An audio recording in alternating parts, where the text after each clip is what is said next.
Hello, I'm Tiffany Jones, And I am Kelly Lewis. and we are your revenue insiders. Today, we have Tanya Faddoul on the podcast to talk more about our annual planning playbook that we've been going into. I'm so excited to have Tanya. Thank you so much for joining today. Thank you for having me. I'm excited to be here. Tanya and I go way back. We met in early phase days of DocuSign. We were fondly known as T&T in the broader sales organization. So I'm really excited. Kelly, you guys haven't met somehow, which I feel like is a recurring theme for our guests now. Like we know people that like somehow should have met our guests in some capacity. Yeah, no, I agree. Tanya, it is so great to meet you. I hear about you all the time. Right back Obviously, at you. there is a small world of female executives in the Seattle area, and you come up all the time. So I'm so thrilled to finally meet you, hear from you, learn from you. So thank you for joining us today. Yeah, I'm excited to talk shop with you guys. And same thing, Kelly. I'm like, we're friends, right? I think we've hung out like We know numerous each other, times right? before. Like in my head, yes. Well, thank you We've for been at joining dinner us. parties, I'm sure. I'm Yeah. sure it has to This be. is my fault. I'll take ownership. I need to Yeah. have we need a revenue insiders dinner party, Kelly, because then that will like Yeah. really bridge all these gaps we've been creating. Okay. Well, We let's just make that solved the happen. problem. I Yeah. think that should be like after the tech fiscal year. Let's do well, maybe after SKOs. I don't know. We'll figure it I out. don't We'll know. do There's something. never a good time. We just gotta put it on the that's what Tanya and I are good at. We just gotta put it on the calendar. We'll find some time that will work. Okay. So, Tanya, I'm just meeting you. I feel like I know a lot about you, but we have listeners here who have not met you. Give us a little bit about your background. I know you have a really diverse go to market background and you've played in a lot of the different spaces. So, give us some insight. Yes, my career is definitely very nonlinear. When I started working with Tiffany, she was actually my business partner. I think we were like first of several hundred people at DocuSign. And I was a sales leader. I had been a lifetime sales leader. I worked at the CBS affiliate here in Seattle, KSTW, selling advertising. I moved into sales leadership at Amazon when I was selling what they called Amazon Local. Those were kind of the days of Groupon, like the high days of living social and Groupon, 50% of everything. And Amazon Local had a competing business called Amazon Local, and so I spent years there, helped build out that business, led a sales team, and then ended up going into the Amazon App Store, which is today Amazon Alexa. And then left, went to a startup, built a sales team at that company called Simply Measured, and then really happily went over to DocuSign. I had been a user of DocuSign for some time as a sales leader. It totally transformed the way that I worked. I used to have to go deliver like printed bios for signature from my like national sales leaders, or as a sales leader, I'd be asked about what I could expect to deliver in any given quarter. And it would just be, one of these based on what I got from my sales organization. So it was great for planning, for predictability, for visibility into, what was being completed. And I wanted to be a part of it. So I led a sales team there. Tiffany was my partner in sales operations. And, I spent a long time understanding kind of the customer pain points firsthand across various industries and segments. And eventually after, some time, I realized that, the challenges that sales team typically face are really stemming from decisions made much earlier. And Tiffany and I spend a lot of time in planning. Mm-hmm. And so that realization kind of led me to pivot into a number of different areas. I started pivoting into the operations division I was reporting to, through the COO, leading our sales enablement function, and then into product management because I was partnered really closely with product management, had a really good understanding of what those customer pain points were, as well as an intimate familiarity with the product itself. So moving into product was where I could influence not just what we sold, but how we designed and delivered it.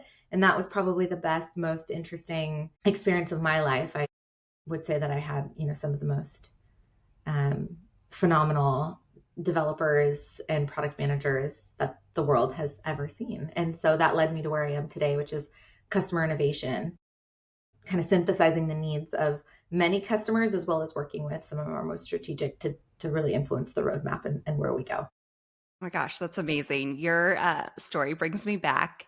I'm sure there are listeners here that never had to like find a Kinko's or a FedEx to try to Yeah. print a contract.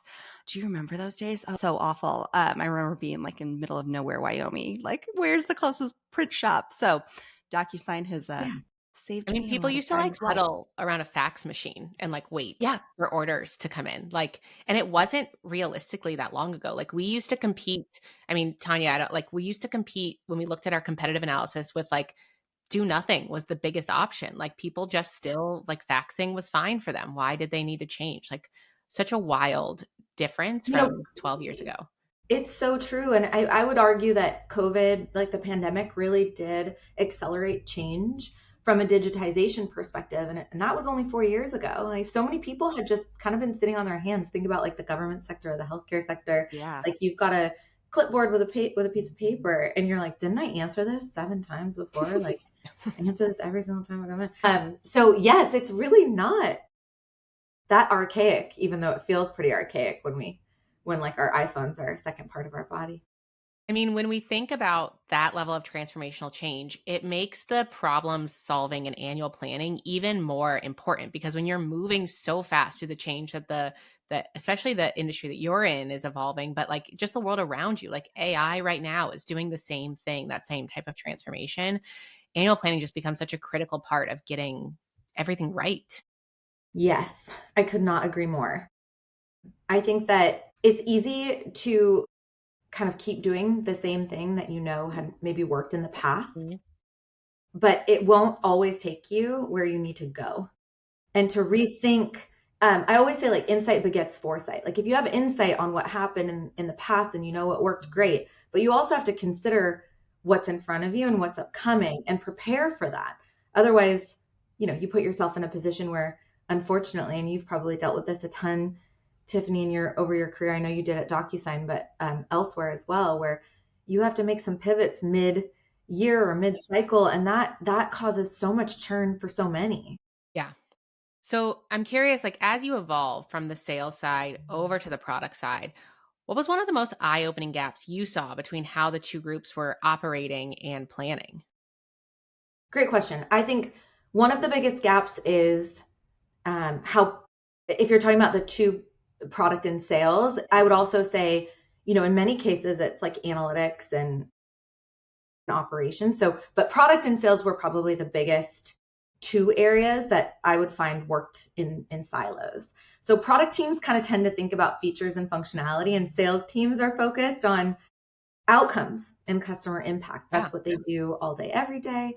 And I think what's missing is that connective tissue where product decisions can be rooted in customer value, and then sales teams need to better understand the why behind a product. And so when we come together and plan, if that connective tissue really isn't clear, then you end up, again, you're planning for what might have happened in the past versus where you're going in the future. You create some sort of a solution that doesn't necessarily solve a segment or a top customer need in a particular industry, but maybe you're planning for revenue growth and acceleration in that industry. So like, what the heck are we doing then? We're creating something for, let's say financial services, when public sector is something that you're looking to grow and accelerate by 2 times, this year, or double digit this year, that's going to lead to a catastrophic failure. And so, yeah, I would say that that's really the biggest aha moment where you and I, frankly, had to really lean in to solve Yeah. some of those problems and Cat be there in the center. yeah, catastrophic moment for like planning, but also common, I think. Like it is as I build on other experiences and like talk to other leaders, like it's hard to build those connections to avoid those pitfalls. And so it feels more and more like you almost get lucky when you don't fall into those because it's just so Mhm. hard to make sure that you're aligned from both perspectives. I don't know if you experience this too, Kelly, but one of the other things that I've observed that I think makes this so common is that the language we speak is not always the same. So when we do come to the table, if there isn't someone who is really able to distill what's being said and then figure out how that's best action. You have, maybe sales or sales minded folks that think that they're asking questions in a way that product is understanding what they're getting at, and then product is answering in a way that they think is being understood by sales. And then there aren't these like frequent touch points to ensure that you're moving in the same direction, or that you interpreted what was being shared in the most effective way.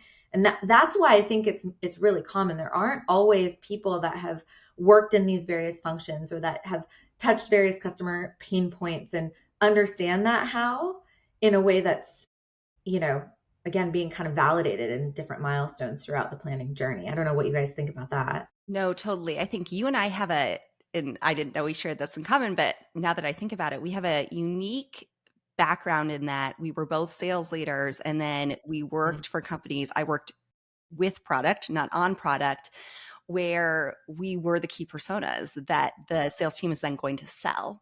And so we have this unique opportunity to have that background and understand those pain points and speak the language, to your point. But I think a lot of companies, that isn't the case.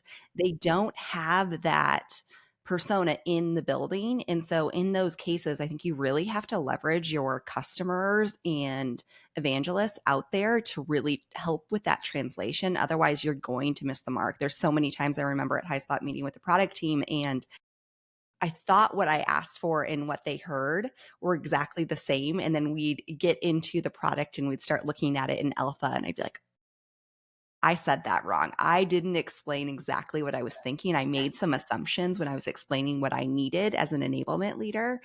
And then we go back to the drawing board. That's all part of it. But I think that's where the miss is with a lot of product orgs, is where they don't have that like check and balance that happens on a really regular basis. Yeah. I mean, I guess I would argue that's not really like the product's or responsibility. I think that like it's the company's responsibility. Totally. Yep. The company really has to make sure that they're leaning in on this, on this problem and evolving a bit. Like you're seeing some companies invest in breaking down those silos and having roles or people that, have maybe more of an unconventional background, like they've been solutions architects, for example, in the past, or there's someone in sales operations that did come from a selling background, that fully understand GTM. Like you can't effectively launch a product. Like a product isn't launched just because code's delivered. It's launched when you have an effective GTM around. And so, yeah, I think we both have experienced this, and it's definitely a lot more common than just, enterprise SaaS companies, for example. Totally. I mean, I think a lot of the thrash that you're describing, Kelly and Tanya, I totally agree. It's not on product necessarily, but when you remove that persona from being internal to the company, you introduce this need for your customer to be part of the annual planning process and those discussions. And that's just so much harder, especially when you're talking innovation, where like your customer doesn't know where you're going yet. And you almost have to then sell, like it becomes so much more of a complex process than even like the feature driven conversations. And I know you have a lot of experience in that, Tanya, and like driving those innovations and trying to figure out how you plan around that and what that looks like. Yeah. If you're not, for me, it kind of starts with integrating customer needs into the product roadmap. Mm-hmm. That way you're not starting at the feature function, like what can we technically do, but asking your questions, right? What problems are we solving? For whom? How do those solutions translate to revenue opportunities? And that could be based on what we know or some market analysis, right? How do we enable sellers or product-led growth to articulate that value in order to accomplish those revenue goals? And then from there, it's all about collaboration. That's like when product and sales kind of co-own planning, and you could get to better alignment on quota assignment and priorities and customer outcomes that you're looking to drive. But man, it is so disappointing how the customer in many cases ends up being more of an afterthought. Mm-hmm. And I don't just mean for product, I mean for the company. Like that's the leading indicator. The lagging indicators are all of the revenue details that you need to go through, but like the leading indicator has to be kind of answering those several questions and hypothesizing in the most, precise way where you can gather those revenue opportunities. Otherwise, you do these wide swath hypotheses And then, you've seen this time and time again where it becomes more of an like arbitrary number that people are aiming Yeah. toward. And then everybody just feels like Yeah. they're failing. And then you're like, why is this product failing? And you're trying to shove it into areas where it doesn't necessarily make sense for people who aren't purpose built for a solution. I kind of likened this the other day to, I don't know if I was talking to you about this, Tiff, but um, I likened this the other day to like when you go to a restaurant and you ask like, hey, what's good on the menu?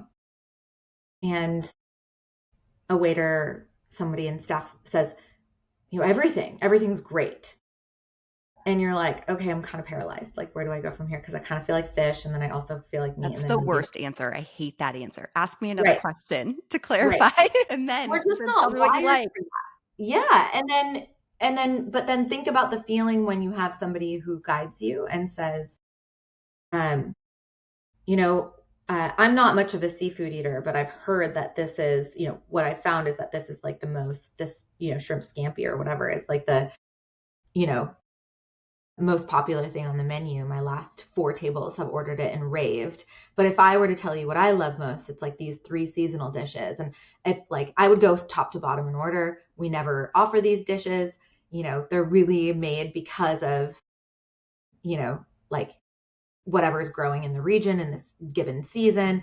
And then all of a sudden you're like, ooh, I trust this person. And I'm definitely going to, well, like, okay, sorry, I know that's like an elementary example, but now you have like, okay, now I have these waiters that are pushing these 3 options. I could probably predict that these 3 options are going to be highest sold for any given night. Now, if we turn this many tables and this many sales, like, let alone just general satisfaction, it's a no-brainer. People want like a catered set of Mhm. options, and they need to know what it is that's going to be delivered to them in ways that have like the why, and the why is Yeah. often You just brought up like 2 topics that I think are so important. One, our customer advisory boards. And so having boards where you listen to your customers and hear their needs. I've seen this. I've been on customer boards. I'm Mhm. sure, Tiffany, you've participated in some as well. I've helped run them at previous companies. And one thing I often see is you either are looking at all of your above the line executives and you've got those people on the board, but you're not talking about the end users and you don't have them in the room. And so I think part of how you solve what you just said is having boards at different levels or different Mhm. user types within your product solution is just so important. And then the other thing that you said that really resonates, and I will thank all of my product marketing individuals that I've worked with in the past, is how do you tell the story? And I think your example was really clear on how does product tell a story that's holistic? Because I often, if you get the appetizer, but it doesn't go well with the main course, then that meal's not going to have the same experience. And so, how do you make sure, to your point, you're not focused on these small features and functionality, but you're actually telling a larger story about solving their pain versus just one feature? And oftentimes, the customer is coming with one particular pain point. They're not coming with their larger story unless you really do deep discovery there. So, yeah. I love what you just hit on. I think it's so important. I also want to call out, like, you had a really specific point of view that I think is key for planning. And it's that the growth number at the end is a lagging indicator. We get so tied up on that, especially like in the revenue side of the organization, that that's like the main number. And it's not, it's a lagging indicator of all of the work before it. And I love the idea of like your customer involvement being the leading indicator of a good planning process. Like, what level are they involved in your product and informing your ICP, even if I stretch that out into your territories, into where it's working? Because I think we get caught up in that trap of like thinking that that's the number that you anchor on in a planning process. As a sales leader, I think the most frustrating thing, and I'm sure you can relate to this, Tanya, is the like, okay, great, we're launching this new product. How much do you expect of us to sell this? Like, how much? And there's no answer. There's just this lack of understanding around what demand's going to be. Yeah. And I mean, of course, anytime you're building something, you want to know what revenue it's going to generate. Like it's a fair question. it's just not fair without all of the contextualized pieces. And so Totally. that's why I go back to like, if you just have kind of a framework of asking some of these why questions and who questions, you prioritize that customer outcome in the end. And you end up, that informs business growth overall. It makes it more of a collaborative planning process than it is a like build it and throw it over the fence, or even, on the other hand, it could be a seller that has like one problem. You have an advisory council, and this one person who's the loudest ends up telling you that this one Everyone has thing that is the loud most customer. important thing. Exactly. And then, you have to figure out how you find the collective. Where are you going to have the collective, resource needs based on the biggest revenue impacting problems? And so all of this is just rooted in customer value. I'm a fierce proponent of using the customer to shift and shape your approach. So where do you start? So I think that's the thing that's so challenging. You've got a team that's working on revenue planning, annual planning. They're thinking about it. Say you're listening to this right now and you're like, I don't do a great job of including planning product in my planning process. How would you want to be included in the planning process? How should they be bringing in and getting rid of those silos when it comes to product? I mean, if something's already moving, I'm a big believer in stepping back to align on shared goals. Just ask the question, what are we solving for and why, can kind of help with that realignment of, priorities and foster the kind of collaboration that you're looking for. But it really it's about, just starting. I think Tiffany could probably lead a masterclass in this because she's super effective at bringing teams together and then bringing them along the journey. But, you want to let them know that they have the opportunity to influence planning. And if people feel like they have a hand in something, then most of the time they're going to get involved. So, I hate to say it and make it this straightforward, but like just start. Organize a team, create a program plan, and have some of those questions documented that you can help get various work streams to answer, and then have the teams, work on operating better together. Think, it's about beginning and then iterating. It's just like creating a product. You build and then test and then modify and then share more broadly. It's an ICP internally. Yeah. I mean, I love that. And I think one of the traps that we often fall into, especially like for a lot of companies, we're now really late right now in the annual planning process. And so you have this idea of like, oh, I'm going to do that next year. Like, no, if you're not doing it now, like don't set yourself up for failure for the next year just because you missed a step. Everyone misses steps. Like we all miss steps all the time in what we're doing. We're all learning new best practices and discovering new ways that we should engage or work on things together. And so I think the biggest takeaway for me is when you realize you have that disconnect, you don't wait. Like you might have new boundaries in which you can operate in because maybe you've locked your cost envelope already. And so you only have so many dollars to shift around, or you've already agreed on quota and that's not going to go down. And hopefully from a revenue team, you're not asking for it to go up immediately. And so you might have new confines because you're already further along in the process, but you have to just stop and ask the questions if you realize that you've missed the step. Yeah. Yeah. Definitely don't want to like slow down the bus, but I think that, to your point, Tiffany, like there are ways to triage, lets you just do it smarter and more effectively.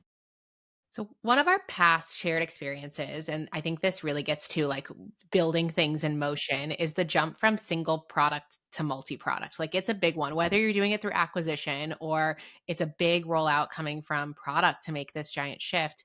How do you think about that from a product perspective when you're thinking about that working relationship and informing business growth? Yeah. I mean, you and I, this is like a whole podcast in itself, I feel, Yeah, but the single probably. to multi-product It should leap be. is exactly, it's a huge one. It requires a huge mindset shift. And that's really top to bottom, right? That's top down. Like you get corny about it. It is a leadership effort. It's a change management effort. It requires a mindset shift to move from a single, point of sale kind of transactional model to value selling. And, Kelly, you brought this up already, but like contextualizing the capabilities into a use case or an end-to-end process becomes even more important than ever. And so instead of thinking about these individual products, you have to think about solving broader customer problems. And there's that word again, customers. So, for Tiffany and I, like with multi-product change, the go-to-market approach really needed to focus on how those products worked together to create kind of a differentiated value, which means you're no longer assessing that value against past point of sale results. You're evaluating it against maybe a new market or a new landscape or several different markets that provide parts of that value stream. And it really does, it impacts everything from how you bundle, solutions into pricing and packaging strategies to how, sales teams pitch and close opportunities, content, if we want to go back to like marketing and product marketing, how you tell a story. And so I think it's even more important, like it's a catalyst to changing and shifting the way you plan, and bringing product into the mix much earlier on in the cycle. And I think also, too, go ahead. I was going to say, Kelly, I think too, like when we talk about that, the team that becomes so central to that being successful that I feel like gets left out in a lot of planning is enablement. Like enablement becomes the team that stitches like how product and product marketing are communicating that vision to how it's getting deployed and certified by your field so that the results that you're coming up with are accurate. And I mean, both of you have extensive enablement backgrounds and, in what I've seen is that they often get left out of like core planning assumptions and activities for success there. I would shove my way in. Like in the beginning, I was like, Yeah. I I have to ended be. up in product. I think that's like a skill that enablement just has to have is the ability Yeah. to like weave your way into a conversation. Yes. I was like, I am driving this car because otherwise I'm like being told to be at a wheel for a car I fully don't understand. And then like I've got to like have this race ahead of me. And it's a recipe for failure. And frankly, like I love that, Tiff, because I do think that there's, if we think about all of the aspects of go to market, what better vantage point than the people who have to deliver it? They have to deliver and answer all of these questions for various segments, for different industries. You're never going to get to that on a 30-minute SWAT team call. Yeah. About the program or about revenue deliverables. Instead, you allow for enablement to not just be a part of it and absorb all this information, but also be kind of the identifier of gaps, area and risks, and gather those pieces firsthand so that you can lead to decisions a whole lot faster. You'd rather have enablement ask you the hard questions than have your sellers ask you the hard questions. Or your That's how I customers. always put it. Yeah, or your customers. Going back to actually something you said earlier around, and I think it just goes back to the customer going from single product to multi-product. You often have different personas. You may have just been working with one individual persona and selling to them, or that was your main user. And then suddenly you've got different areas of the business you need to start working with. So another reason to bring in enablement. But Tanya, to your point around customers, you also have to start bringing them into the product conversations and the selling conversations way earlier in the planning process. And I think that oftentimes gets lost.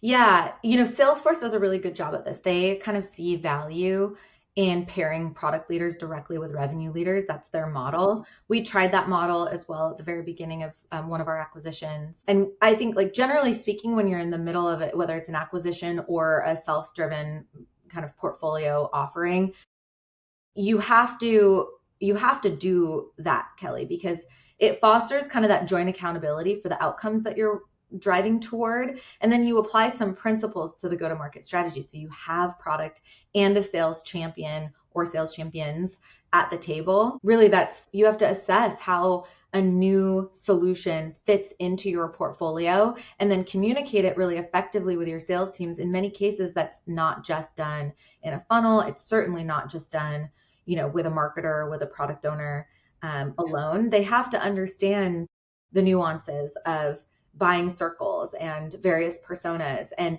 how things like even tactically down to like, how do I, change this order form at time of renewal in order to capture the most revenue? I mean, It's it's, painful.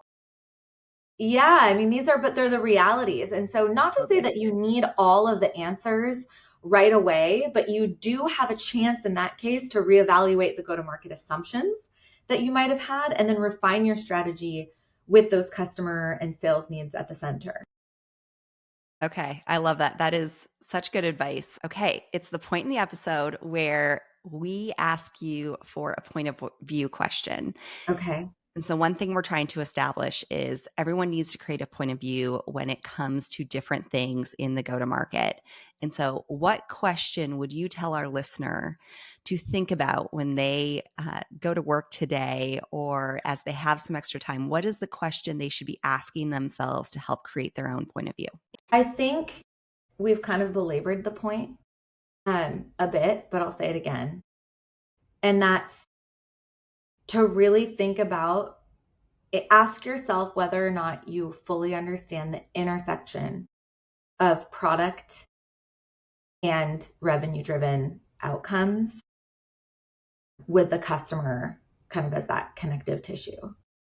Do you have a framework? Do you have a